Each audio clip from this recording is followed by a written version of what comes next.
Hi there, and welcome to Enterprise AI Innovators, a show where top technology executives share how AI is transforming the enterprise.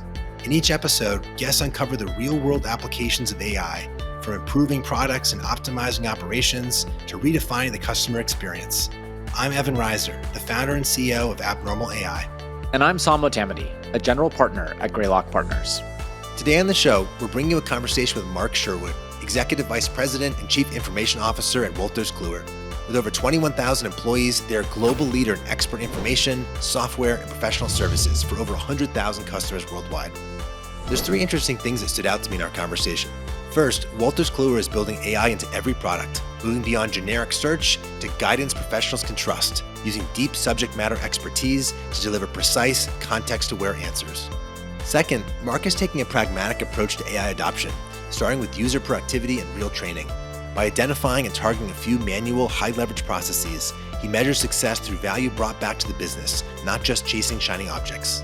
Finally, I was really impressed with the scale of Mark's AI roadmap. The team has individual projects that are quite impressive on their own, such as auto-generating SOPs from incident data.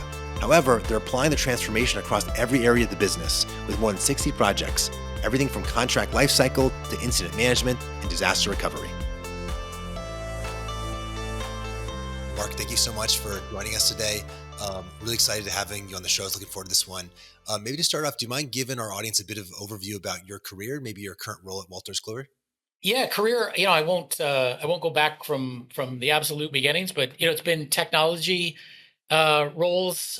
From getting right out of school, a company called FileNet, which ended up getting acquired by IBM, a technology company, document imaging. Back then in the day was cool technology. Spent a lot of years at Cisco Systems, both on the product development side, and then switched over to IT about halfway through. Moved to Symantec, security company, which was absolutely an education. I mean, security was booming at the time, so it was a good move. And then got an opportunity for a CIO role at Nuance. Not a lot of people have heard of Nuance. It was actually the company that started Siri. So a lot of people have heard of Siri. Apple ended up buying the licensing for it and basically took all the engineers. But if people in the health industry have heard of Dragon software, they do speech to text. That's a Nuance product. And then Nuance about 3 years ago got acquired by Microsoft. So it was a big deal for the company. And so I didn't actually expect to join Microsoft, but they asked if I would come and join them. Play around there for a while. So I was at Microsoft for coming up about 2 years, and then got an opportunity to move into another CIO role here at Wolters Kluwer, and been here for 9-ish months at this point. I'm sure the 9 months simultaneously feels like 9 weeks and 9 years, probably at the same time. That's accurate. Yeah, I think I get my sort of satisfaction out of the role is if you have a need for sort of instant gratification, I'd say a career in like leadership or management is probably not for you, because you don't get that. You get it over a period of months or years, hopefully. But I think getting to see the business grow, but also getting to see the people grow, that to me is the sort of the magic combination that I enjoy still staying involved with, and still being part of a company that is continued to stay focused, I think, on that. That resonates with me. I think there's obviously like pains and problems, but it gets balanced out when you see, when you see a team come together and really start kicking butt. You're like, I'm not even contributing. They're just like they've set up Yes. and kicked off in a great direction. For some of our audience that may not be familiar, can you share a little bit about kind of Wolters Kluwer's scale and kind of like what is the real scope of the global impact? I think that it's probably not as common of a household name, but I think people will be surprised about the impact you guys have in the world. Do you mind sharing a little bit there? Yeah, of course, I'd be happy to. And for anybody who's listening that has never heard of Wolters Kluwer, you're not alone. There's a lot of people that have not heard of the company. So it's actually based in the Netherlands. My team is essentially, I've got about from a FTE, a full-time equivalent standpoint, I've got about maybe 1,200 people. So about a third are in mostly US, but I'd say North America. Third are in Europe, not surprisingly, since the company is headquartered in the Netherlands. And then another third, I'll say in Asia. It's mostly in India, in Pune and in Chennai in India.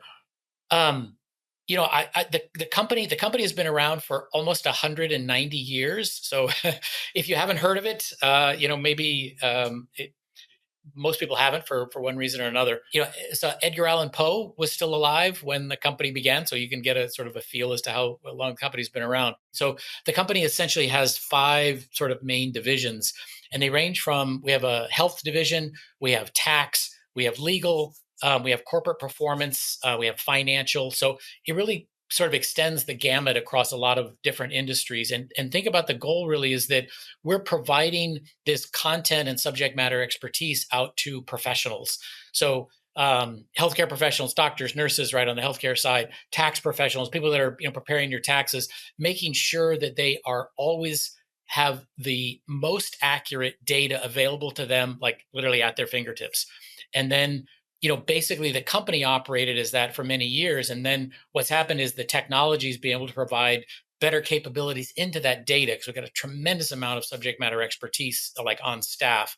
And then looking at how they get access into that data. And so now more than 50% of our revenue comes from products that are AI enabled. So now we're building AI capabilities into every product, literally every product we have out there now.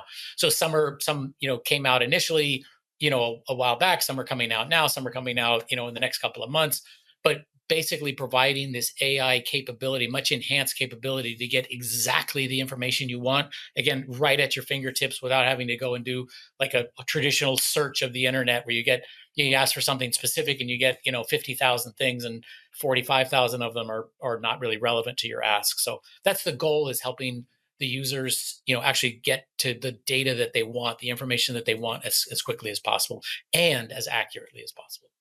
Okay, I got to come back to the AI topic, but maybe just as a one last follow up there, like, yeah, can you maybe help get the audience a sense of scale, right? I think when I was doing research for this, to kind of talk with you, I think I read you guys have like 100,000 customers, maybe, or over 100,000 customers. Like, is that right? Or Yeah. Oh, definitely. Yeah. I mean, depending on how you count, like, doctors and hospitals and offices and things like that. But yeah, I mean, the gamut of companies. I don't know if I'm supposed to say all the companies, but the gamut of companies is, I'd say, I don't know the exact count, but without question, more than 100,000 all across. So again, you look at like corporate performance, tremendous amount of companies out there that want to stay involved in that, just from the doctors and the healthcare providers, a lot out there. And then tax. And so all big names. I mean, all the names you would expect, the people that are out preparing your taxes, maybe yours or maybe not yours, all are leveraging the knowledge base that we provide out to, again, lots of different industries, some that you probably wouldn't think of, like oil and gas industries for some of the corporate performance stuff, the things that aren't normally associated maybe with a sort of an information type company. But yeah, a lot of companies. Size wise, we're about, I think, 21,000 people, about 6 billion a year in revenue. So not a small company, just one that, again, not a lot of people have heard of. I think unlike the other hype technologies, but it seems like there's real substance here. But what's your view? Where are we on the spectrum of hype to substance, and like what do you feel kind of bullish and bearish about? I think of it more like the technology de notre vie, right? Of life. I mean, it is here. It's here to stay. It's not going away. To be fair, I've never experienced something like this in my career, where you've got such a growth overnight. You wake up in the morning and you got all these new developments and new releases, and you're looking at what else it can do. There's a category of companies out there, one, that are, of course, trying to monetize AI. They're trying to sell you products and tool sets around it, which are great. But I also think they're of course pushing, and they're making, that's, to me, is the overhype portion of it, is because they're promising and you can do everything, it can make everything happen. And then I think there's the underhype part, where its capabilities, I mean, I still think we're just starting to scratch the surface, right? There was, sort of basic usage of AI, everybody jumped on Chat GPT, and then now starting, where companies, and we're doing the same, building out agents. And then, having this sort of orchestration of agents together, where they're taking on an entire workflow in the process. So I think it has a, maybe a foot in both camps, where the ones that are trying to monetize the products are going to overhype it and say, you're behind, the sale ends Friday, you buy now, or you'll never get a chance. because there's a wave, and you're trying to ride a wave here, and you actually see that some of the things in the hype curve are further back to the left than what I would have guessed. Some things are moving forward, but I think Gartner's trying to get their own arms around saying maybe it's not at the speed that we think it is, because you don't know who to trust, right? It's sort of like, do you trust a company that's selling the product, or you trust the company that's using the products? I think you have to look across everybody. So it's the dessert topping in a floor wax. It depends on how you use it, depends on how you bring it into the company. I do think it's important to have it be viewed as it is not a solution in search of a problem, but that it's there and you can leverage it to address whatever problems, issues, challenges, worries you may have. I hate to put it in a box and just call it AI, but the power and the capabilities are like almost unbelievable to me at this point. Yeah, it's quite amazing for myself. I've been working in machine learning for, I don't know, 15 years. Like Yeah, every few same. months, things I thought were insurmountably difficult are now super easy with AI. So like it's Yeah, who knows where this takes us, but we're I'm far in from the though. peak, I think. I'm excited to be on the part of the ride, where we Yeah. can fit. Yeah. So, you guys are an interesting firm because it's at some level like the business about kind of sharing information and helping people make better decisions, right? And you obviously are using AI for that. Can you maybe share a little bit about how you guys have approached that kind of AI adoption? From an internal perspective, one that I probably pay more attention to just from being, more of an internally facing role is when I joined, we started to look at all the work that's being done. And we have our own, what we call it code games, but it's like a hackathon. I mean, I think a lot of companies run things like that. And there were so many great ideas that came out of it. And we picked winners, but I hate to I hate to get to a point where we're letting other great ideas just say, okay, maybe they didn't win, maybe they weren't the best, but they're still great ideas. So we pulled them all together. At this point, we have 66 sort of, and the number probably grows every day, but we tallied up 66 ways where we thought we can actually leverage AI in these situations to provide value to the company. Because that's part of what we're trying to do. It isn't just a fun science experiment, right? We're trying to provide value. Three of them that have really bubbled to the top for us in I'd rather do five things really well than 50 things sort of poke around at them or not achieve. So one of, and I think this is probably a fairly common one, is on the CLM, the contract lifecycle management. There's just so much data out there, and it's so great to be able to have a tool like AI that can parse through there and get exactly what you want and pull it out of, we have a lot of contracts out there, but to be able to go and search and pull that out. I mean, in the past, it was done with just humans. I mean, that was the only way we had. So now rocket speed, accuracy, everything's there. Another one is around incident management.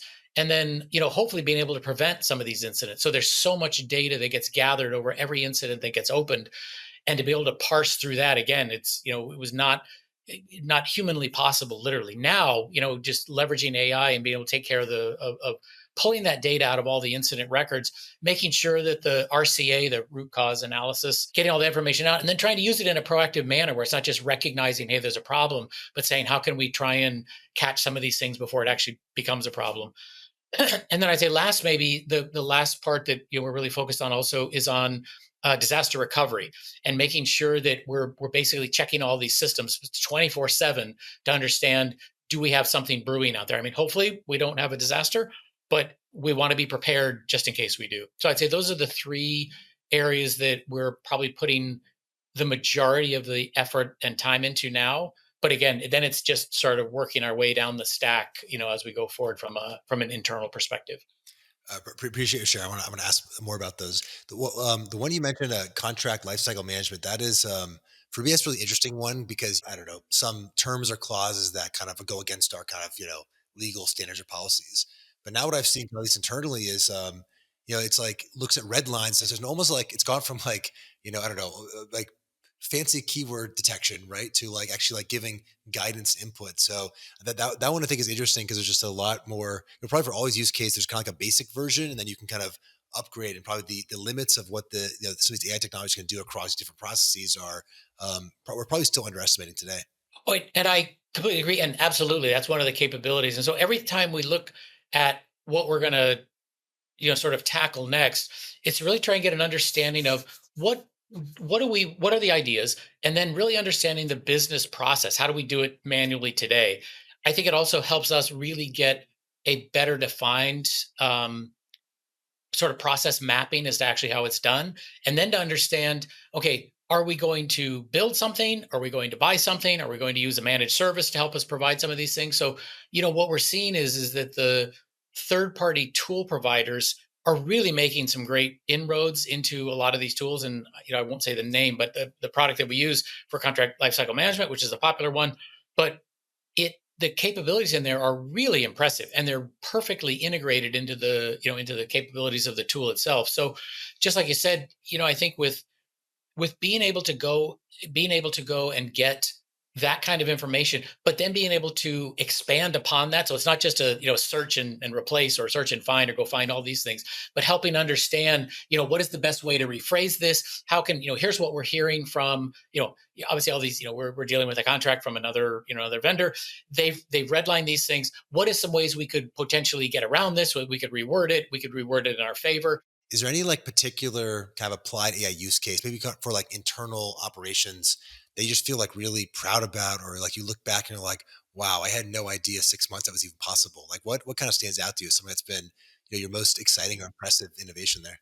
Yeah, it's you're people are gonna laugh. I mean, exciting. I mean, it's going to be exciting to some people, and probably not as exciting to others. Basically, as incidents come up, if we build what we call an SOP, a standing operating procedure, right, for the support engineers to be able to follow. So when something comes down, they don't have to just go, ask the person next to them, hey, what do we do now? They basically can retrieve an SOP, the standard operating procedure, and then go and troubleshoot. It says, okay, try this, try this, try this, try this, all the way down. And so what happens is, after an incident is done, if there wasn't a standard operating procedure in place, or it needs to be updated, we then take the information from there, and it used to be manually updated, and it would take days and days to be able to take through that, parse all the way through it, add it in there. And we've now leveraged AI to take all those incidents and say, build a standard operating procedure out of this. So it used to take, one or two people, probably 2 or 3 weeks to finalize and get it done.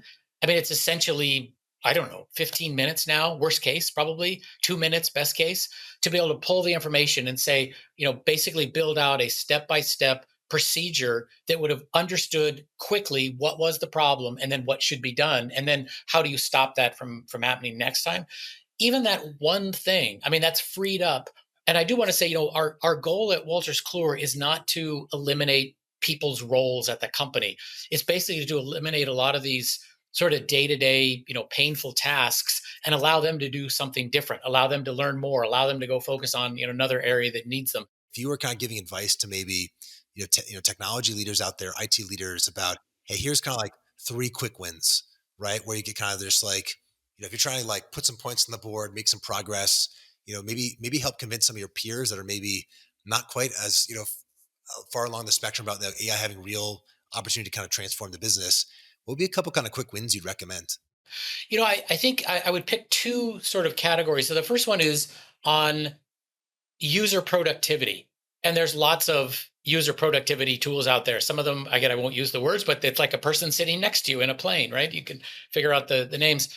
Um, I think there's tremendous value in those sort of user productivity. Now, the challenge is, I think most companies, a CFO, which is fair, and their job is, managing the finances of the company, will say, how many jobs can I eliminate if I pay for licenses across the company? I think we need to use a different sort of thought process. At least I say, from an IT side, I don't want to tell a CFO how to do his or her job, but to be able to leverage understanding that this productivity is going to pay off. It may be hard to look and say every person saved 3 hours a week. I think the key part around that for us has been, and the person who leads our what we call workplace technologies, she's done just an incredible job of recognizing the need to train people, because a lot of them, you're going to give them a license and they're not comfortable. If they didn't grow up with it, or I mean, at this stage, probably very few people grew up with AI, but some people are more comfortable because they've used it more in their private lives. But if your work experience is the first time you come into it, I would say at that point, make sure that training is there, help them understand prompts, help them understand what a poor prompt is, what a great prompt is, how you get the information out, how you leverage it, how to use it to update a document, how to use it to summarize an email. We could all use that, right? We all get a lot of email that should have been summarized at its source, but didn't somehow get summarized. So I'd say that's sort of one side of it. The other side to me is not looking at AI and saying, I've got this tool now. What am I going to go do with it? But saying, identify some of the more manual processes that are going on within your organization, those that take a lot of people, that a lot of time, and say, again, don't focus on 10 different things. Pick one thing and say, how do we actually go through this? I also think, lastly, it does depend on the profile of what that person is, like the job role that they have. And again, I'll say one of the great things our the team did here was to look at picking out a few roles. I think we actually picked out 9 to say, what are roles that we think could actually benefit from this? There's some roles where you say, yeah, probably not. They're not going to reinvent their business, like a business relationship manager. Maybe they're not going to be able to, leverage AI as much as like a developer would, or an architect would, or someone in customer support would, or incident management, something like that. So there are roles, I think, that are much more apt to bringing in this kind of a technology to be able to show value quickly. How do you decide where to invest, right? Like, I think what you're implying is like you can't go launch 1,000 projects. You got to pick a couple things, a couple use cases, a couple roles. For How do us, you kind yeah. of, yeah, what's your process or thinking about how you Yeah. prioritize and make sure you don't get overwhelmed or distracted? Yeah, I think and it is hard, and I think that's a legitimate thing, because there's I don't think there's a company out there. I mean, I was watching on TV, and eyeglasses and toothbrushes, they're now like AI, and you go like, are they really, or is that, I mean, I'm going to assume it's marketing stuff. I don't know. I didn't purchase either of those things, but it seems hard to believe that a toothbrush is sort of AI enabled, but maybe they are. um, I do think, that focus. One thing that's worked well for us is understanding the vendors that you currently leverage today. Right, nearly everybody has a set of third-party vendors, and vendors or partners, and then understanding what capabilities they provide. Because if you go out and start to leverage some of these open AI type capabilities, it's a lot to understand, and that's where I think a lot of the marketing hype is. Contract lifecycle management, at least in my experience, my opinion, is the same at every single company. Every company has a million contracts. Every one of them were, I don't want to say, but many of them were poorly written. Many of them were written 10, 15, 20 years ago. People trying to sort through there's amendments, there's adjustments, all the rest of those pieces. Talk to those vendors, understand how they've helped other customers. Find, if you can, find examples of what other companies have done, companies that have had the same set of challenges and problems that you have. Try and, I don't say copy or steal, we call it leverage what they did. I mean, there's no embarrassment in saying, hey, here's an example of a company that had the exact same issue you did. Here's what we leveraged off of, a capability that this third party vendor is using. Give that a try.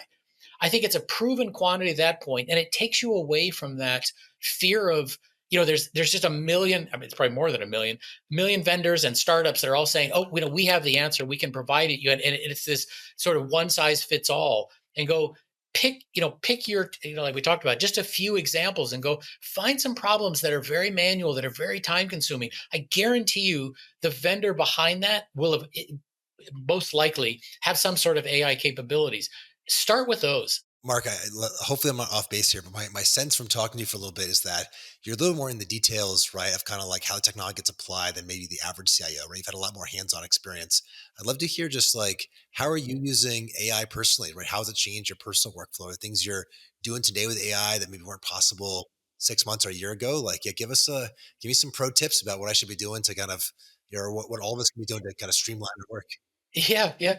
Well, so, I mean, there's a, again, I hate to, I don't want to be a company advertisement. I will say I did, work at Microsoft for a couple of years, and they are very forward thinking in terms of trying to push everybody to use AI. To be fair, they're trying to sell. I got to be honest, I use it, I think, probably every day in terms of summarizing emails, where you'll get that, or a slide presentation where I'll be like, this is 30 slides. Time is always the challenge, right? There's just never enough hours in a day. And say, how do I use getting it so it becomes part of your life, and becomes just sort of a natural part of a like a personal tool set, where you don't even think about it. I also I say Chat GPT, right? No big deal. No surprise there. I don't use I don't use more traditional sort of search engines anymore. Obviously a big company that we used to back up to in Mountain View, California, when I was at Symantec.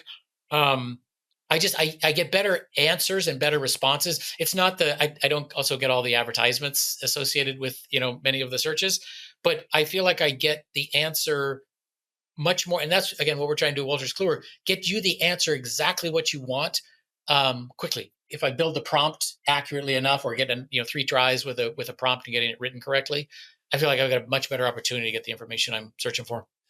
There is a lot of just small time saved just going to a large language model. And again, if you prompt it right, you get a good enough answer pretty fast. I for one welcome our new AI overlords. I do too. I want to go on record saying I do. So okay, forgive me. I'm going to ask you to take out your crystal ball for a second. What do you think will be in like 5 years? Right? What's your vision of how professionals, whether they're customers or internal employees, will interact with AI in kind of 2030? Right? Like what is that going to look like in the future? Maybe that's too far out because I know things are changing, but 2, 3, 5 years out from now. Gee, I'm happy to give it a shot. I think there's some roles that are less likely to be, taken over by AI, at least in the short term. So things like emotional intelligence, creativity, empathy, those kinds of things. My opinion at this stage is that that's not a mature portion of AI. This now I know a lot of people are saying, "Oh, it'll never be good at that." I would not go on record saying AI won't be able to do X because I think in time it will. I think that's I hate to say it, maybe beyond 2 years, probably not five, not probably beyond 5 years, because gosh knows what 5 years is going to bring. But I would say I do believe that level, the other side, because I think right now it's still growing on the IQ side, and of course every test beats humans, of course us lowly little humans. But I think that you start to advance it on that side where there's more thought process, more reasoning, more learning, more capabilities around the sort of emotional side, the empathy side, the emotional intelligence side. I do think that's going to come. Yeah, I mean, I'm pretty far on like the AI pilled spectrum, so it's hard to know hard to know if what I believe is accurate. But I agree with you, and I think even on the question of replacing jobs, right? It's a little bit more nuanced, right? Because probably every job is made up of some set of responsibilities.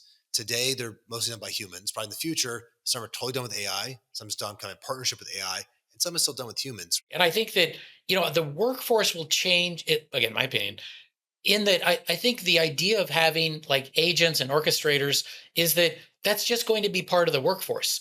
And it's not going to be necessarily a good thing or a bad thing. It's just like another employee, like an AI employee that, they work for cheaper and they don't need vacations and they work 24/7, which is going to make us all look bad. But I think the idea of like a sort of almost an AI employee that's doing that work, they still, they're still doing work. They're still viewed almost like as an employee, and you're working alongside of them. Like you said, some roles 100% taken over by AI, some more of a mix, and some not at all. After that, boy, it's hard to say. But I agree with you is that it'll be more of a mainstream thing where it's not going to be like, oh, AI does this. You're just going to be like, yeah, it does that, right? It's not that big a deal. Okay, so we only got like 5 minutes left. So at the end of the episode, I'd like to do a bit of a lightning round. These are questions that usually take more than the one tweet to answer. But I'm looking for like the one tweet version just for some punchy sound bites. So maybe to start off, how do you think a company should measure success of a CIO? Value back to the business, measurable value back to the business. What's your advice for maybe some of your peers so they can make sure they're keeping up with the latest technology? Encourage your teams to learn and innovate. I only get I get what I get because I've got a tremendously smart team who help me. Leverage your teams. If you're moving into a leadership role, leverage your teams. Don't just allow them to innovate. Like push them, force them to innovate. I think I used up my tweet. In a similar vein, like what is advice that you wish someone gave you when you first became a global CIO? Don't be afraid to be yourself. I think many companies or people will force you into something that a certain model. This is what a CIO looks like, acts like, thinks like. Bring your own self into that role. Whoever you are, make that the role, not what somebody else tells you it should be. Okay, so switching to maybe a little bit more on the personal side, what is a book that you've read that's had a big impact on you, and maybe why? Yeah, I know it's a while back now. There was a book called The Boys in the Boat, and they ended up making it into a movie. I loved the idea of, I don't know if you know the story. It's about the University of Washington and their rowing team, of all things, back before World War II and competing in the Olympics. And I'm sure everybody's seen the movie or read the book, or if you haven't. But anyway, about building a team and what it takes to build a team, and that some people that don't start out great become great because people help them and bring them along. But I think it doesn't portray itself, I don't think, as like a leadership book. I like the real world examples of things that have happened in those. Okay, so final questions. I know we're short on time here. I'm kind of looking for like your contrarian take here. So, what do you think will be true about AI's impact on the world in the future that most of your peers today would consider science fiction or may disagree with? I would say there will still be roles that humans will have to do, or humans will be doing, even in 5 years. I mean, I don't see a world. I don't see Skynet, coming around and saying, boom. I think a tighter coexistence will continue to happen, but I do think there will still be roles out there in I'd say in a business technology environment that will still be human led. Even, can I say 10 years out? I can't guess, like 20 years. That's a long time to go, but I do think there are some roles that will not be, um, things that are more focused on strategy. And I'm sure it can get there, but I just don't know if it can get there soon. I will, Mark. We're gonna do our follow up episode in a couple of years. We'll see kind of how. Yeah, yeah, how yeah, that's I'm moving. in. Yeah, yeah, yeah. You can, but if I'm wrong on everything, then I'll probably say I'm busy or something like that. Or I'll have my AI assistant respond back and say, "I'm Evan. We're sorry, but Mark is predisposed." Well, yeah. Worst case, we'll get your AI avatar to do the show. So, but for now, we got the real Mark. So we'll celebrate that. So, really appreciate you joining today, sharing a little about your Oh, past, kind of the absolutely. AI president, your views on the future. So, thank you so much. Of course, thank you. I appreciate it. Thank you for the invite, Evan. That was Mark Sherwood, Executive Vice President and Chief Information Officer at Wolters Kluwer. Thanks for listening to Enterprise AI Innovators. I'm Sam Motamedi, a general partner at Greylock Partners. And I'm Evan Reiser, the founder and CEO of Abnormal AI. Please be sure to subscribe so you never miss an episode. Learn more about enterprise AI transformation at enterprisesoftware.blog. This show is produced by Josh Meir. See you next time.